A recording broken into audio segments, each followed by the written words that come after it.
protection. She's like, nothing in the world is the same size as a threepenny. I'm like, actually, let me just confirm something here. If the diameter and thickness were to be correct, the meter would accept any object as if it were a threepenny bit. Is that correct? Yes, that is correct. Well, by something of a coincidence, while we're investigating Mr. Shamspear's room, we found a particular item that matches the dimensions perfectly. Something the same size as a threepenny bit. What was it? The item in question is this. What? Have you been inhaling gas? That's a bar of soap. It certainly looks nothing like a threepenny bit, I must say.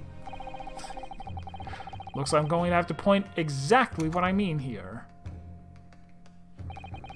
What's so important about the soap is this part here. It's the 99.44% pure. Oh, freaking... I didn't mean to click on it, I meant to present it.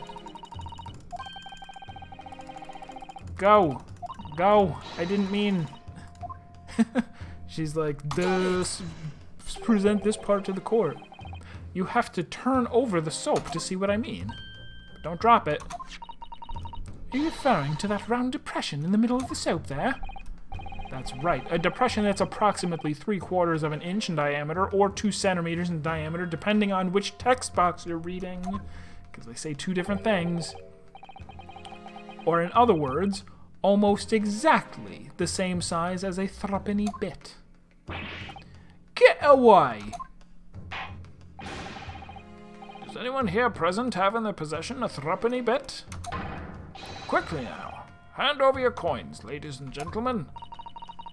That sounds rather like a highway robber, doesn't it?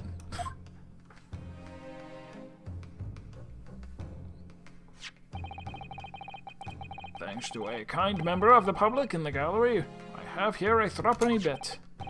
Now, to see if it fits. Good gracious! Nope, my word! It couldn't be more snug. Snug as a bug in a soap. Yes, as I suspected. This, without a doubt, is a vital clue to explain how the Altamont Gas Company is being defrauded. Well, I don't believe it.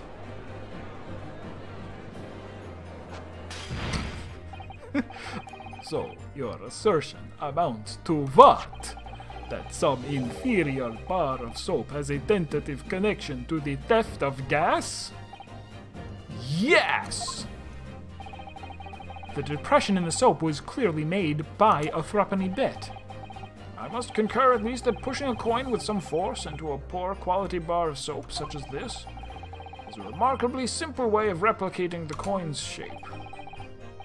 And then you could use some melted wax or something to pour into the mold. You can make fake coins in no time.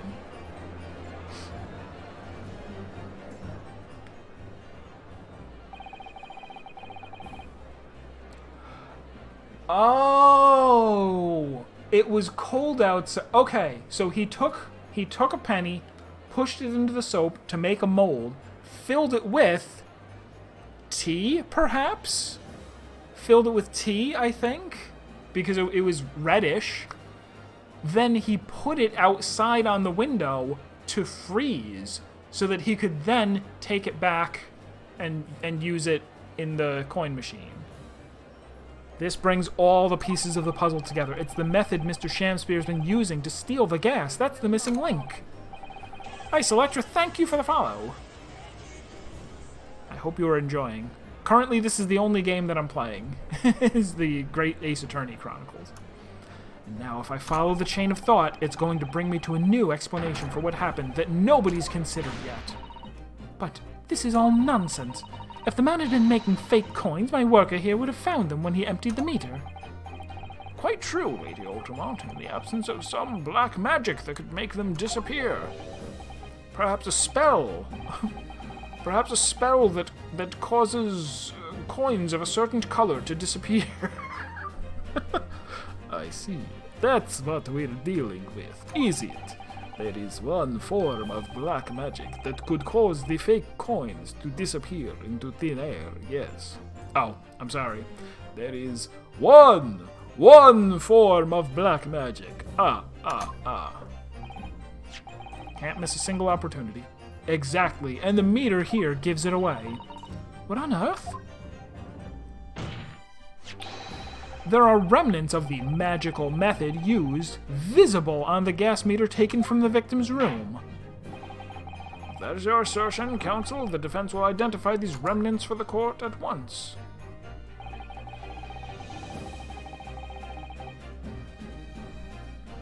Okay, the only thing that matters, the hole at the bottom. Got it!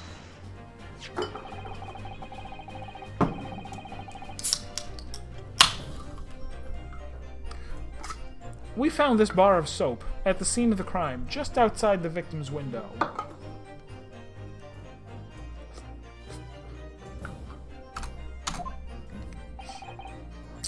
Outside? Yes, outside, where you yourself, Mr. Meterman, were loitering in the freezing winter air. That's where we found this soap. Oh, I get it.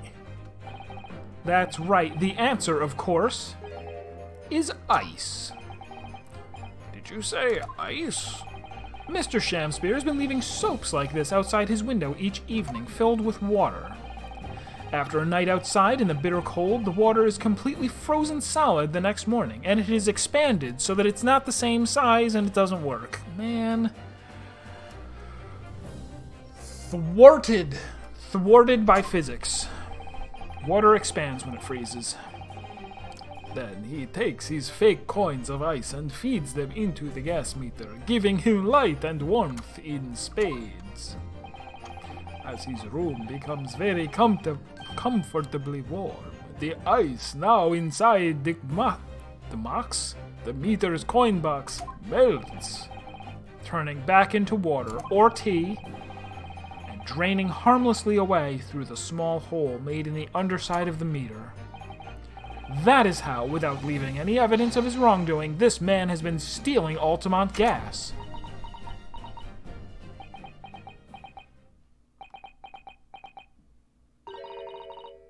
Just like that, so simply. Is he trying to make us look like idiots? He's been fooling us all with some bars of soap and some water? That's right, madam. I don't believe it. It can't be true. Do you have any idea how much money we spent to develop that new meter? And now you have the audacity to suggest that a bit of soap and some water can render it totally useless? I'm fairly sure I didn't design it. Evidence? Sorry? I want evidence. If you're going to stand there and tell me our meters are rubbish, I want to see proof. She's very good at enforcing accountability, isn't she?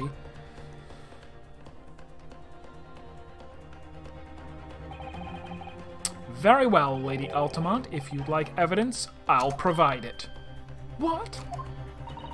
Mr. Naruhodo, are you saying you do actually have evidence to support this theory?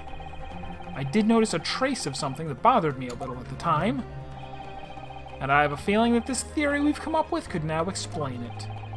The piece of evidence that substantiates the theory about how Mr. Shamspear has been stealing gas is this. This is a photograph of the scene at the point when the victim was discovered, taken by Inspector Gregson, and it clearly shows the remnants of the crime carried out by Mr. Shamspear. What remnants? It's a puddle. Don't zoom in on the box. Here you can see the gas meter on the wall in Mr. Shamspear's room. Now look closely at the floorboards directly underneath the meter.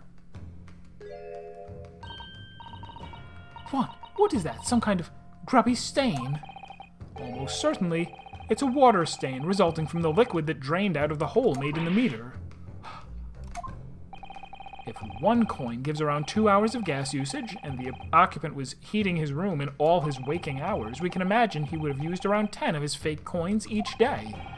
The melting ice inside the meter's coin box would have been dripping out almost constantly, leaving a stain on the floor.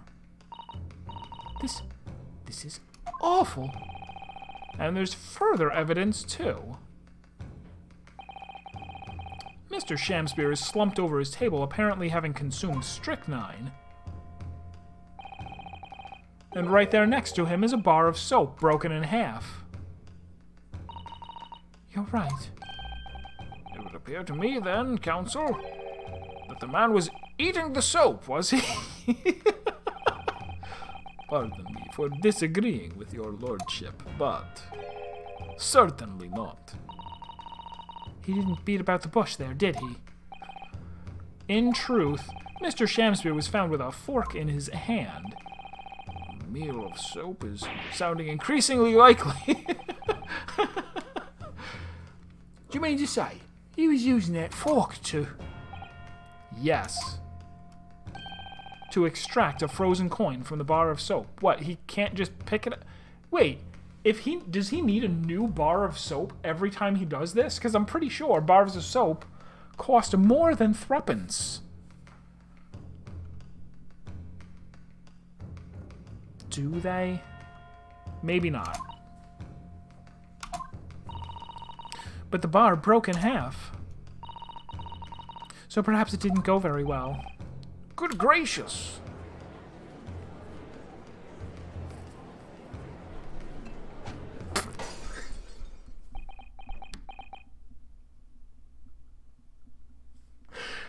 Again with the wine bottle. Lord Van Zieks! I was throwing my hand up in despair, and happened to catch my hallowed bottle on the way. Pray, forgive my maladroit mistake. What is the meaning of this, Counsel? Allow me to pose my learned friend a question. What exactly did you establish with your most recent cross-examination? Well? That Mr. William Shamspeare is a liar and a thief. In other words, that his testimony is unreliable. What she said. Very well. Let us assume the man is a liar. Now allow me to pose another question. What possible difference does that make? Well, you know, my guy didn't do it. We know that suicide can be discounted. Scotland Yard's investigation revealed no sign of another vessel that contained poison. And on the night in question, there were no visitors to the room except the accused. The young gasman's testimony, which we have no reason to doubt, has confirmed that. Furthermore, the only possible way the poison could have entered the victim's body is via the tea. The court has no evidence whatsoever to suggest otherwise. Even if William Shamspeare is the liar you claim him to be, these facts have been objectively established. There is no escaping it. Ag! Therefore, in light of these facts, the prosecution calls for immediate adjudication. You...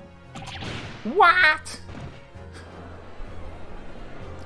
Maybe he was holding the poison inside a bar of soap as well.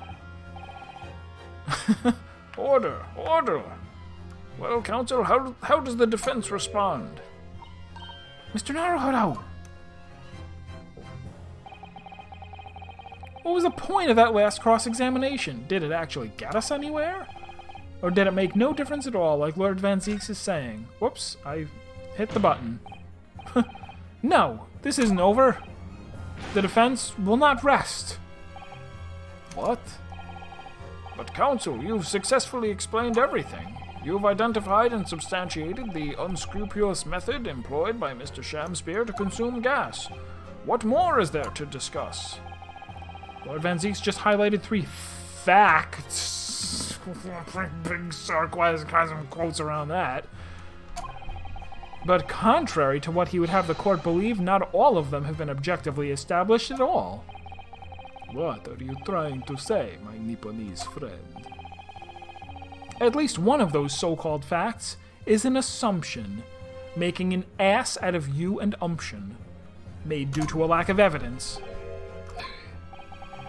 But the situation has changed now, following the cross-examination of the latest witnesses to take the stand.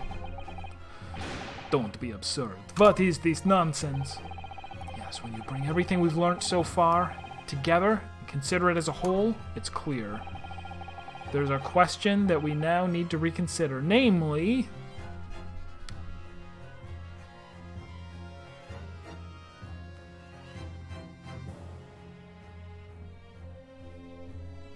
Well, wait, 1 and 2 are the same thing, so it's got to be 3.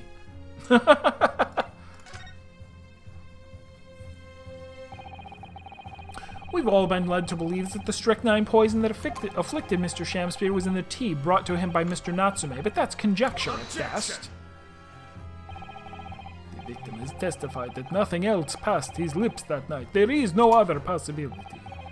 And since there was no trace of the tea left at the scene, it couldn't be tested for traces of the poison. As I said, the situation has changed because, in fact, some of Mr. Natsume's tea was left at the scene, and a particular piece of evidence proves it. A ludicrous claim. Scotland Yard detectives investigated the scene exhaustively. What evidence are you suggesting they missed? The defense has made a bold claim indeed. Very well, counsel. Present your proof. What evidence from the scene of the crime can tell us about the nature of the defendant's tea?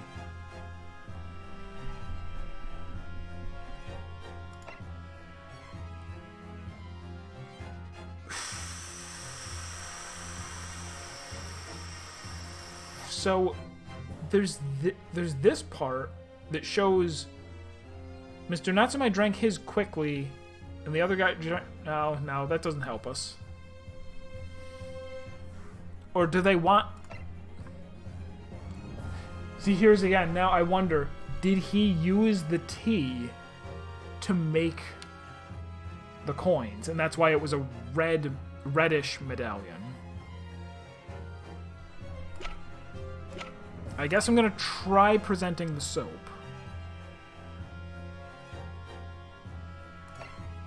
Is it either the soap or the puddle? What evidence from the scene of the crime?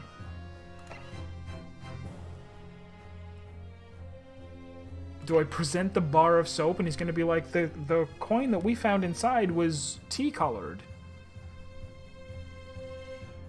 Sure. Take that! Good gracious! The soap again! The same bar the victim used to fashion his coins of ice. Yes, that's right, my lord. It's just come back to me. Something about when we first found this bar of soap at the scene yesterday. It's more bars of soap. Soap? What are bars of soap doing lined up on a ledge outside the window? I'm quite certain that when we originally stumbled upon the bars of soap, there was actually a frozen coin in each bar. So you discovered the gas thief's coin factory. Fascinating. In a way, yes, but there's more. The coins we found in the soap at the time weren't normal ice. There was something strange about them, you mean? Exactly. Something very obviously strange. They were red. The ice was red. Red isn't a number, that's a color. You need Elmo to explain them. You mean... That's right. It's obvious to me now. The fake coins in the soap were made from frozen tea. What? I would remind the court of a statement made by Mr. Natsume earlier in this trial. That evening, yes, I did take some freshly brewed tea with me when I visited Mr. Shamspeare's room as a gift. The public water pump outside always freezes at night, so I bought bottled water especially to make it. And this is the result. Never will I touch tea again. Never! Ah, yes. I believe there had been a snowfall that day. It was particularly cold. Sadly, on such occasions, the poorly constructed water mains in the East End are prone to freezing. So on the night in question, Mr. Shamspeare, having no running water to use, was forced to use the tea brought by Mr. Natsume in order to make his fake coins. My word!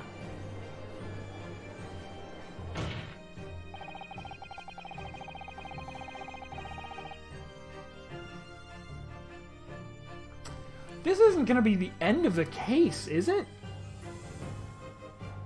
Because, I mean, we were told, oh, like, this second case, like, something happened that is related to the reason that her father, like, called her back to Japan, and, like, everybody swore each other to secrecy never to mention this case again. Like, we can't be...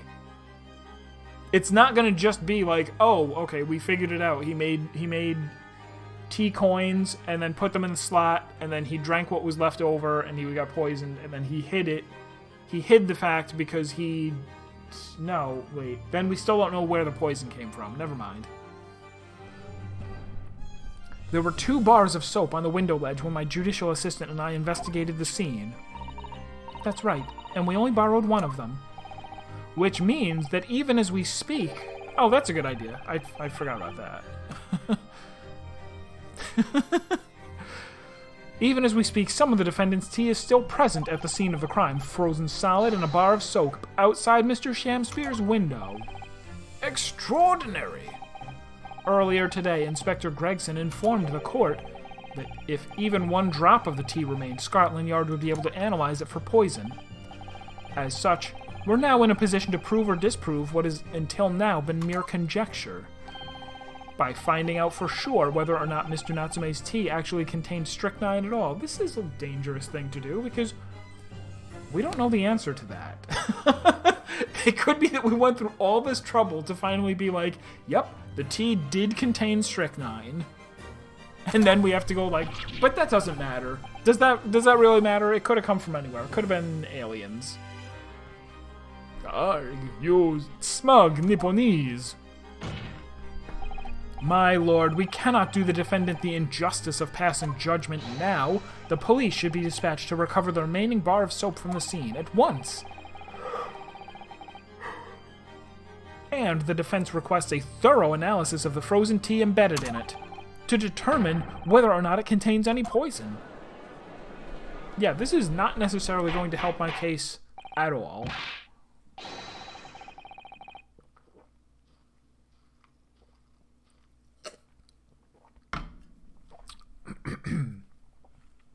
Bailiff! Bailiff! Instruct the police to attend the scene at once. Yes, my lord, understood.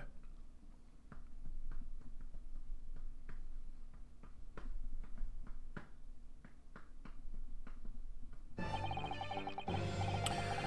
would seem we have no choice but to suspend these proceedings for the time being. I trust you have no objection, Lord Van Zeeks. None, my lord. Scotland Yard will recover the tea from the scene and carry out the requisite tests immediately. The trial will resume at the same hour tomorrow. The prosecution and defense may conduct further investigations as appropriate in the interim. Yes, my lord.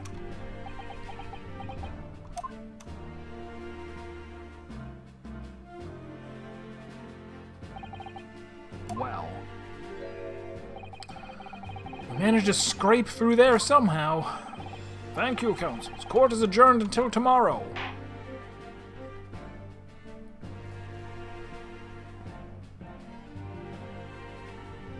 To be continued.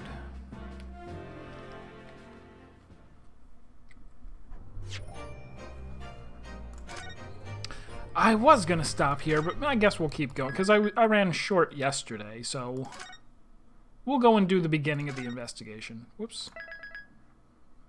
Saved twice. Just as planned. So I'm sure we won't finish the investigation, but we'll keep going for half an hour.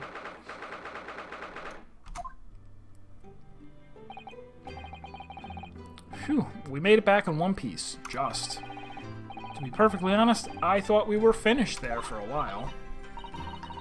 Oh, I know. What a lot of close shaves. There are so many carriages on the streets of London, you were very nearly flattened several times. Oh, no, I didn't mean that. I meant the trial, obviously. Yes, I know. Oh, she's frickin' debating me. God. Every time I fall for it. It was a marvelous defense, Naruhodo-san. It really was. I was in awe of you. Oh, thank you. And now that your fervent exploits have won us some more precious investigation time, let's see if we can't find some new clues for court tomorrow. Yes, let's do that. Is everything alright? I suppose. Still can't quite believe it, that's all. That I'm here in England working as a lawyer, I mean. In the Old Bailey, no less. The truth is, it shouldn't be me, should it? It should be him, standing in my shoes. Oh, Serp is out. Good night, Serp. It should be Kazuma. It was Kazuma-sama's wish that you follow him to Great Britain and work alongside him. Yes. I mean, I never had the chance to ask him exactly why, but he clearly had a plan. I wouldn't be here today if it wasn't for him. And you're doing wonderfully, Naruhodo-san. I've no doubt that Kazuma-sama would say exactly the same if you were here with us. Thank you, Susato-san. Thank you.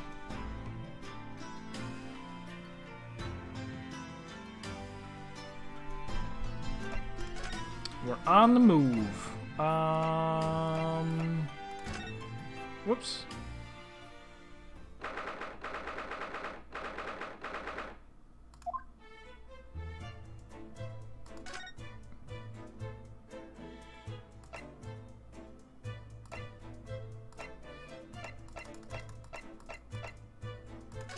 Let's go to prison.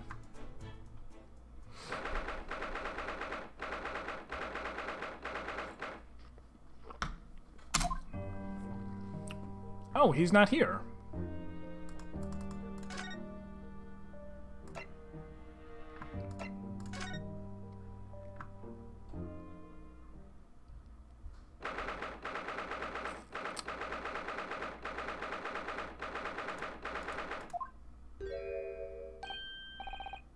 Hello again, Inspector Gregson. I just had a thought.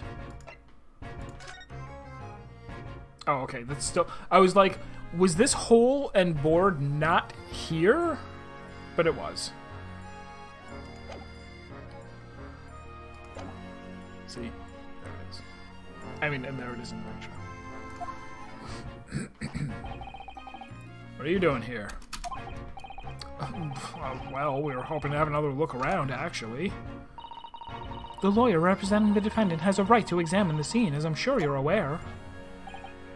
Yeah, I know the score. Oh, yes, one other thing. The soap on the ledge outside the window. Did you find it? With the tea in it? Yep, we found it all right. And there was a small amount of tea in it, as you said. I knew it. It's with the identification section at the yard now. They're looking into it. The results should be available later today. That's wonderful news. Thank you.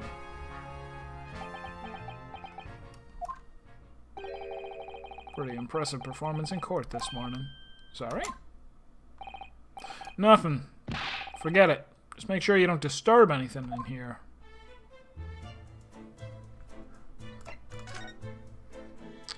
Well, how about I take a looky-loo at this?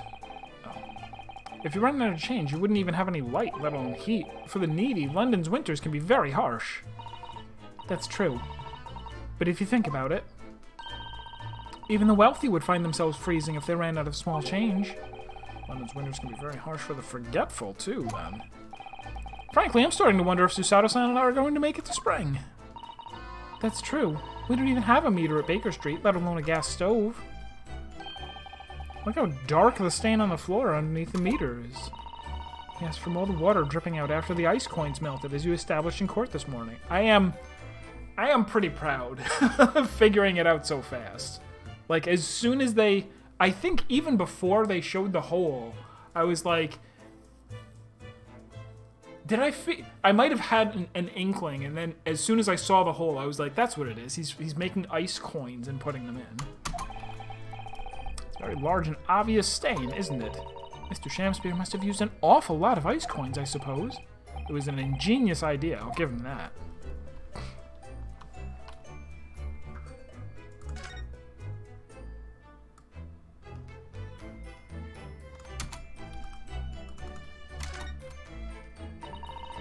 So it turns out that Mr. Shamspeare wasn't eating the soap at all.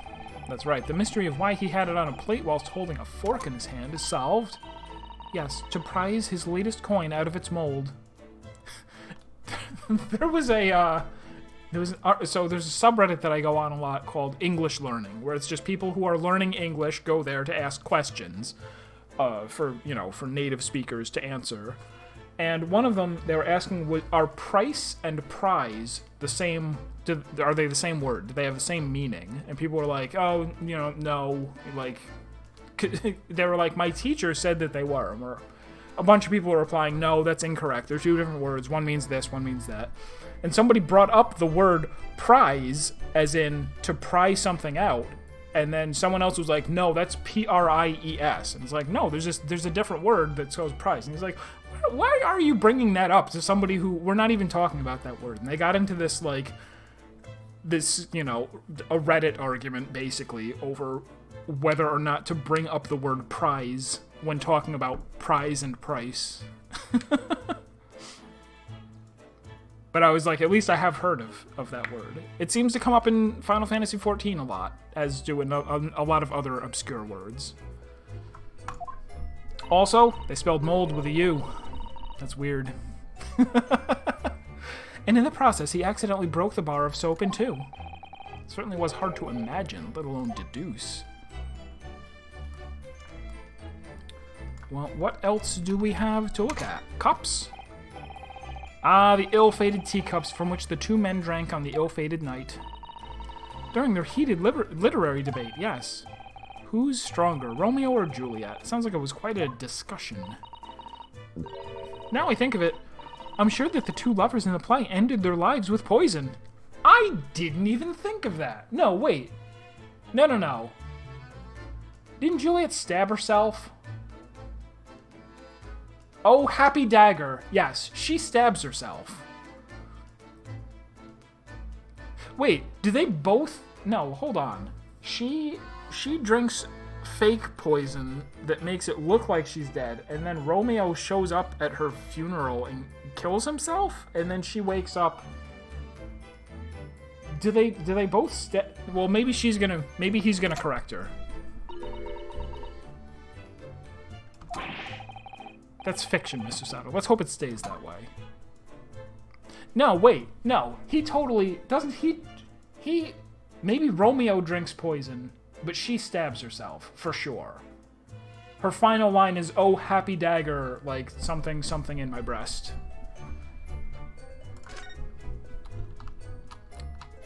Very memorable line. That's why I remember it word for word with no mistakes. The sun never shines in this room thanks to that depressing bricked-up window. Yet with enough determination, you can always remove the bricks to set some soap outside, can't you? Well, there's a saying, if you ever heard one. That sounds like a very wise life lesson. When life gives you breaks, make tea ice soap coins. Threepennies.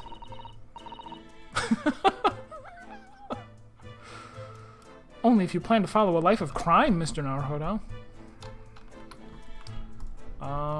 I'm not sure that there's anything else to inspect. I could talk to him. Are you looking for new clues, Inspector? On Lord Van Zeek's orders, yeah. Don't come back till you got something for me, he said. Till you got something for me, he says. Oh dear. Poor you. Yeah, poor me. Because we've already searched every bleeding nook and cranny in this place. I don't know what he expects, to be honest. Thank goodness for warm chips, is all I can say. Well, at least he's honest. Alright, so... what if I were to go check in on Sherlock Holmes, I guess? Or Sherlock Sholmes? Consult him for some reason?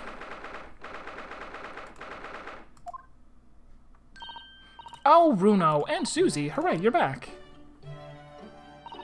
Hello, Iris. You're in fine spirits as always, I see. I am, and you look as immaculately presented as ever, Susie.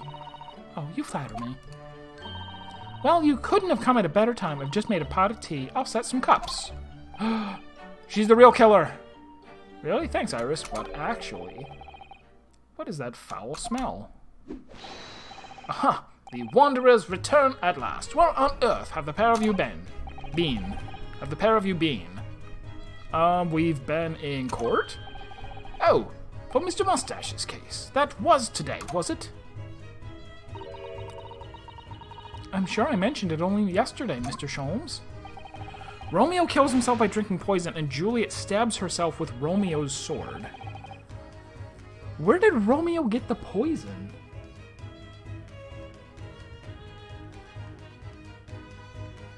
How do I not remember the plot to Romeo and Juliet?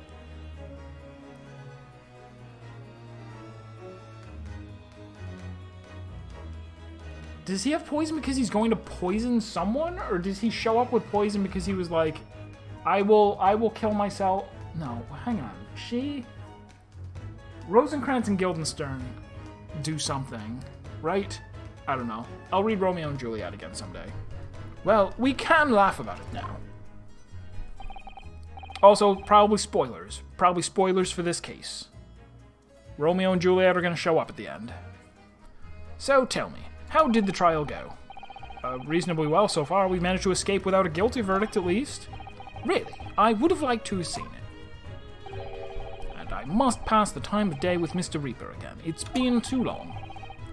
Is Lord Van Zieks an acquaintance, Mr. Sholmes? Naturally.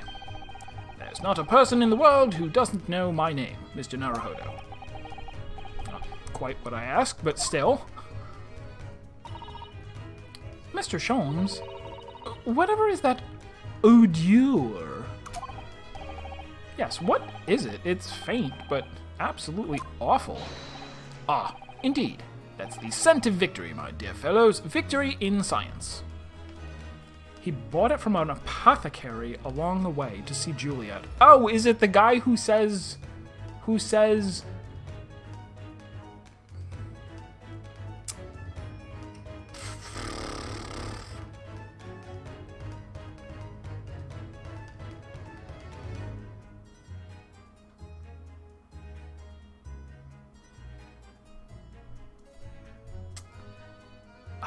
There's some guy that I am going and reading Romeo and Juliet as soon as we're done with this stream. He says something. He says a line. It's the guy that he meets with. He's like a druid. Well, maybe an apothecary, not a druid. What tongue so sweetly saluteth me this morrow? Something like that. Definitely something like that. Alright, I'll bite. What's he up to now? Most of this stream has been me stalling by pausing and waiting, like trying to remember what... Oops.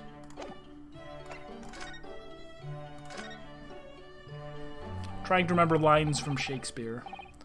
Lord Barock... Barock? Wait. Is it Barock or Baron? I've been saying Baron, haven't I? Barock von Zieks. Lord Barock von Zieks. Yes, it's an interesting sobriquet.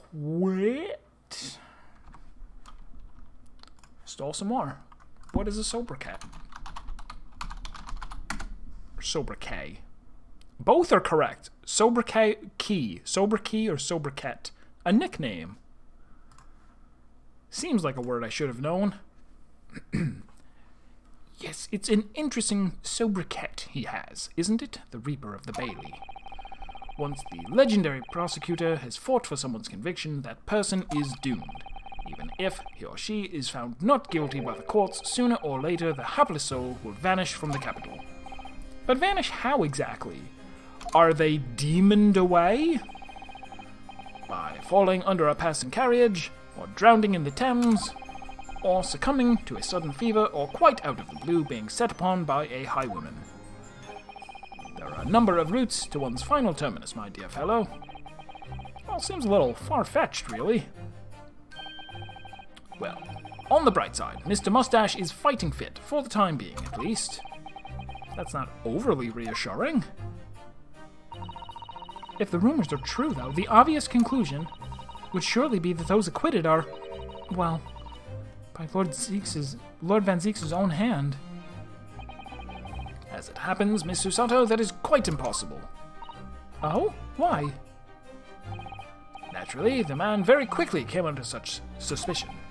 However, whenever these incidents occurred, the Reaper always had a cast iron alibi.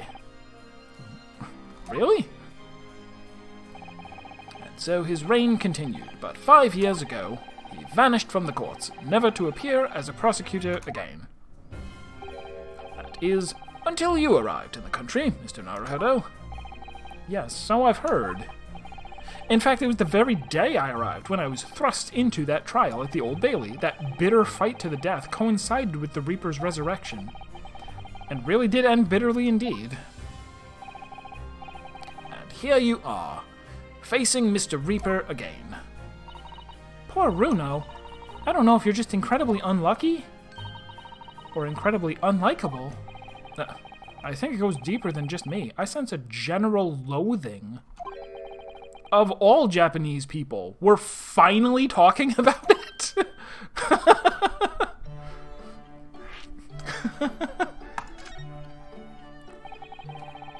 He's like, so you guys haven't noticed the incredibly overt racism from absolutely everyone in your country? With Mr. Natsume, who I'm currently defending, being Japanese, as well as Miss Susato and myself, I felt it even more keenly in court today. For some reason, Lord Van Zieks, no, the whole population of England seems to have an inherent disdain of the Japanese.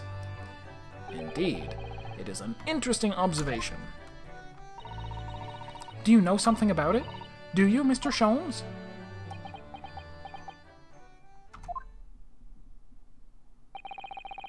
It was about 10 years ago that Barak Von Zieks chose to enter the legal profession. However, before that time, the young man's closest companion hailed from the Empire of Japan. No! What the? Tell us more, Mr. Sholmes. What happened? I believe I've made it clear before. I'm unable to tell you anything about the affair. When have we asked before? Did we? Oh, but... Don't you throw me them dots. The veil will be lifted on the events of the past in due course, I have no doubt. For now, however, it is Mr. Mustache who is most deserving of your attention, I believe. Fine, be that way. Why do you stink? So what is that indescribably foul smell? Ah, well, most probably this, I would say. What is that? My dear fellow, it is, of course, my latest invention. A chemical test that can identify whether or not a tea is genuine at the drop of some tea. Oh my! There are some unscrupulous sorts manning the stalls among some of London's less frequented streets. They regularly sell what purports to be high-quality tea, but in fact merely dyed leaves of drab flavor. Well, it's certainly unsavory behavior. So when one is presented with what appears to be black tea, one must be careful. Iris! At the ready, Hurley.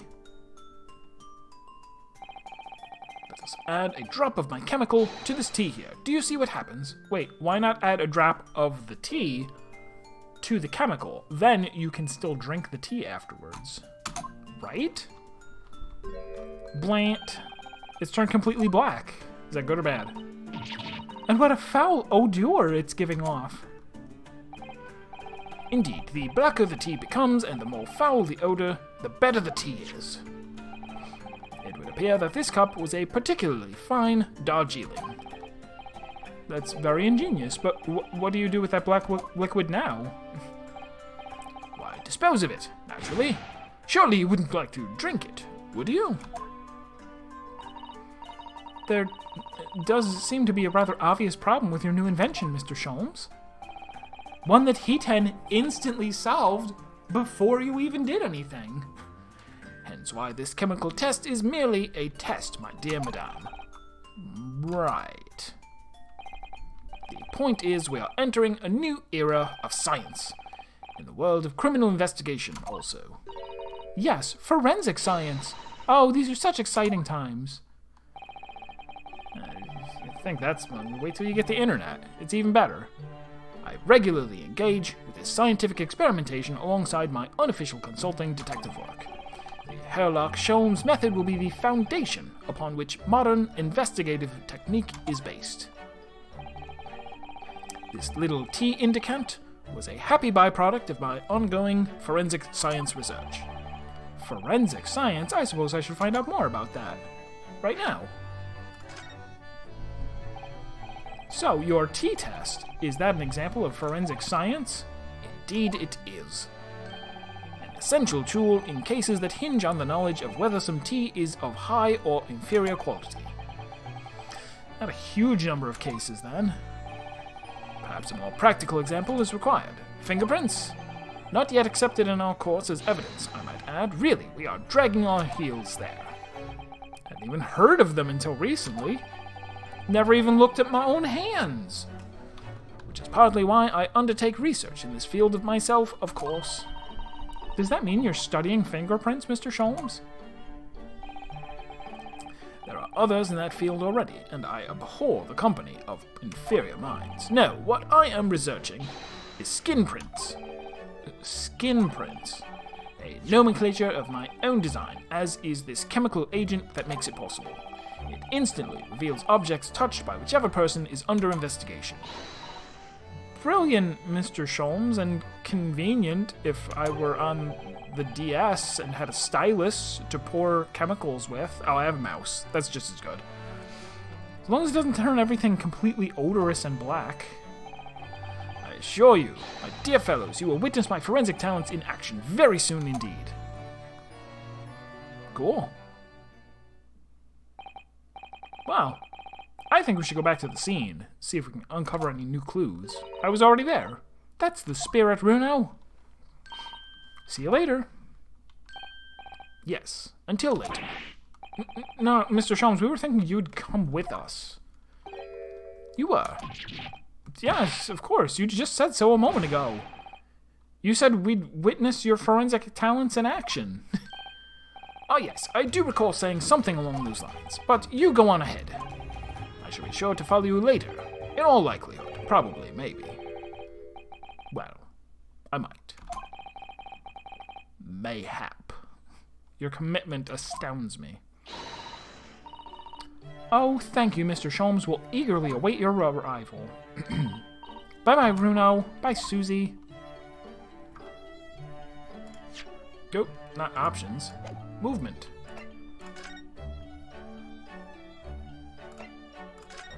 So if I go back here now, he will show up. And there he is.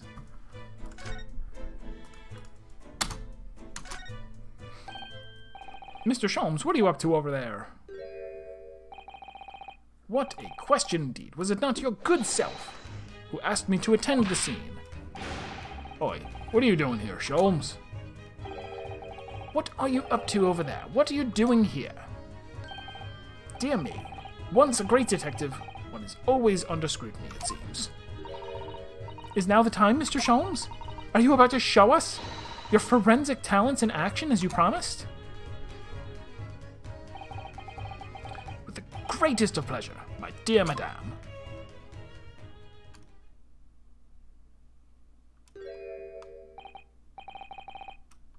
What's all this?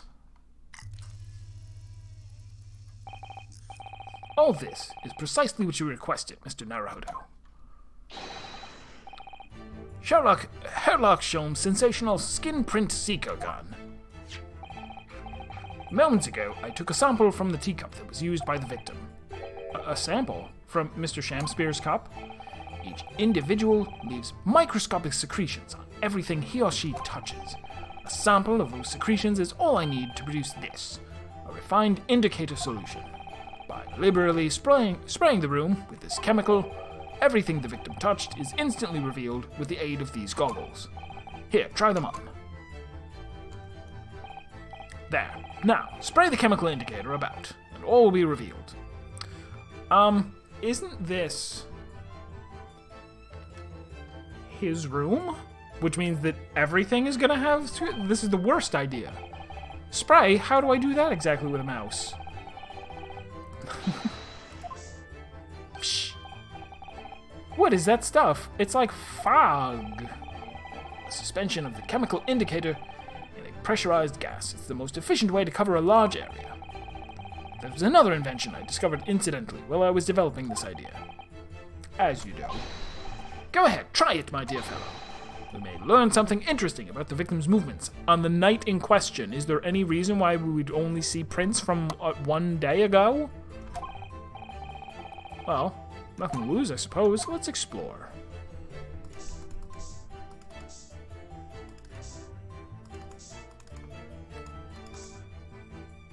All over the place over there? Okay.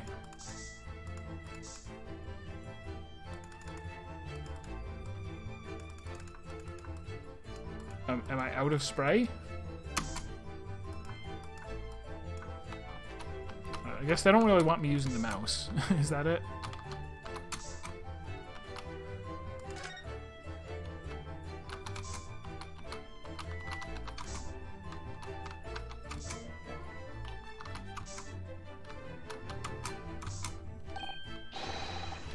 Look, there are dozens of handprints here. So there are. A great many indeed. So much so that it's hard to make out any one individual print, in fact. It sends a chill down my spine. Perhaps he was leaning against the wall while he admired this picture? Unlikely, I would say. It's a rather dull scene, after all. And without wishing to state the obvious, you wouldn't generally admire a picture from such close quarters, I feel. Oh, very true, Miss Susato. It's a bit of a mystery, then. Very curious.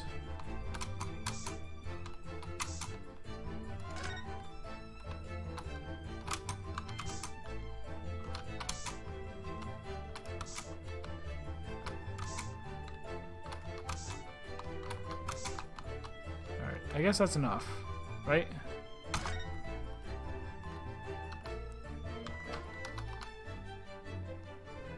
Or is it not? I guess I haven't discovered enough stuff.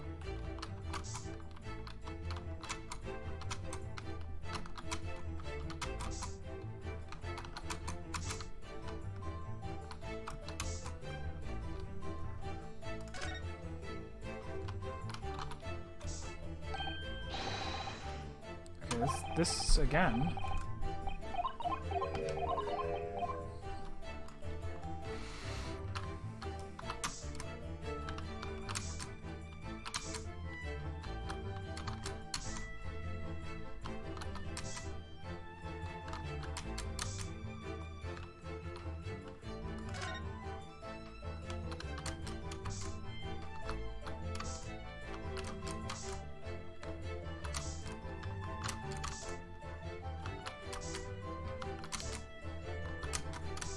It's really not eager to let me out of this screen.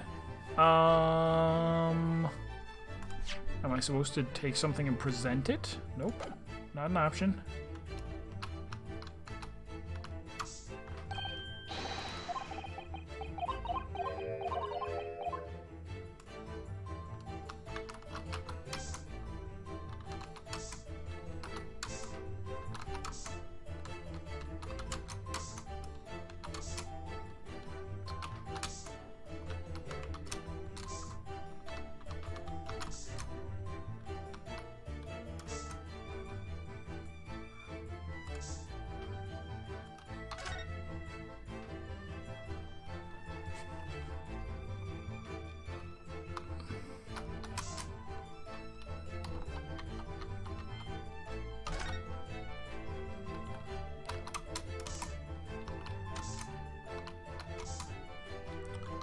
Feel like I've sprayed pretty much everywhere.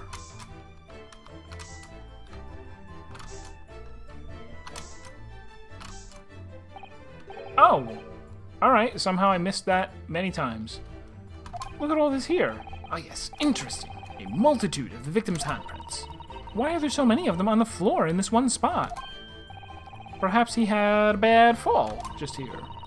There's nothing obvious that he would have tripped over, though, is there? I wonder. Personally, I often stumble when there's nothing obvious to trip over. I think that's something only a great detective would do, Mr. Sholmes. Well, this is quite a puzzle. Handprints all over the floor. He was doing handstands because of the morphogenetic field? That's the obvious explanation. There's no obvious explanation.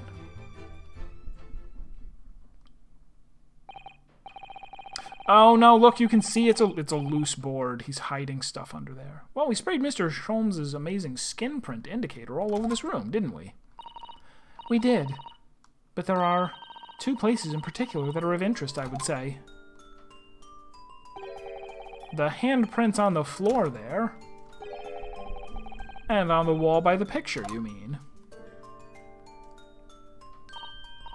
Yes, and I think the floor warrants closer investigation. I won't be a moment.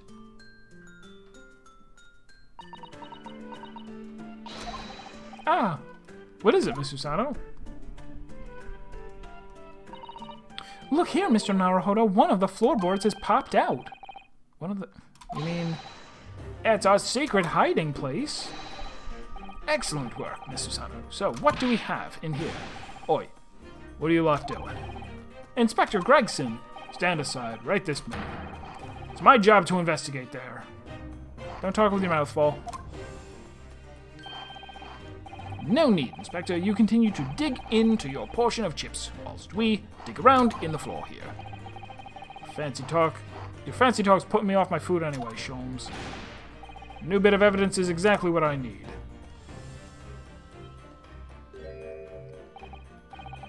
Wow, a secret hiding place under the floor. What a find! It's not a hiding place you could make use of in Japan. I don't think I could lift a straw tatami mat. No, I know. But I never expected one of these wooden floorboards to move either. It's got me wondering about the wall over there, too. Aren't you curious? Oh. I'll investigate it once.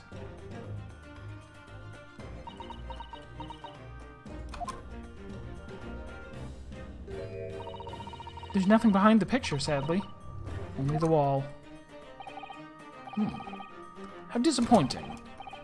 But then how do you explain the handprints? I really can't think why anyone would have been touching the wall over and over in one place like that. Click. Whir. There you are. A print for you. How did you take a picture of the handprints if you need the did you point the camera through the thing? Also, how did you develop it instantly? I thought in your century they could only do like daguerreotypes that took 5 minutes to take. Oh, thank you very much. His invention can make prints too? Now then, I wonder if Inspector Gregson has found anything under the floor there. I suspect that we'll find out on Thursday when we resume. Thank everybody. Thanks for coming by. As always, I hope that you are enjoying the game. I certainly am. We'll be back for more of this on Thursday at 6. We did have instant photography. See, yeah, that's... Well, they were automated, but it didn't say how long it took them to take the picture. Did it? No, it did not. I've decided. Alright, so that is it. More of this on Thursday, and if you're enjoying, hope to see you then. Have a great night, everybody.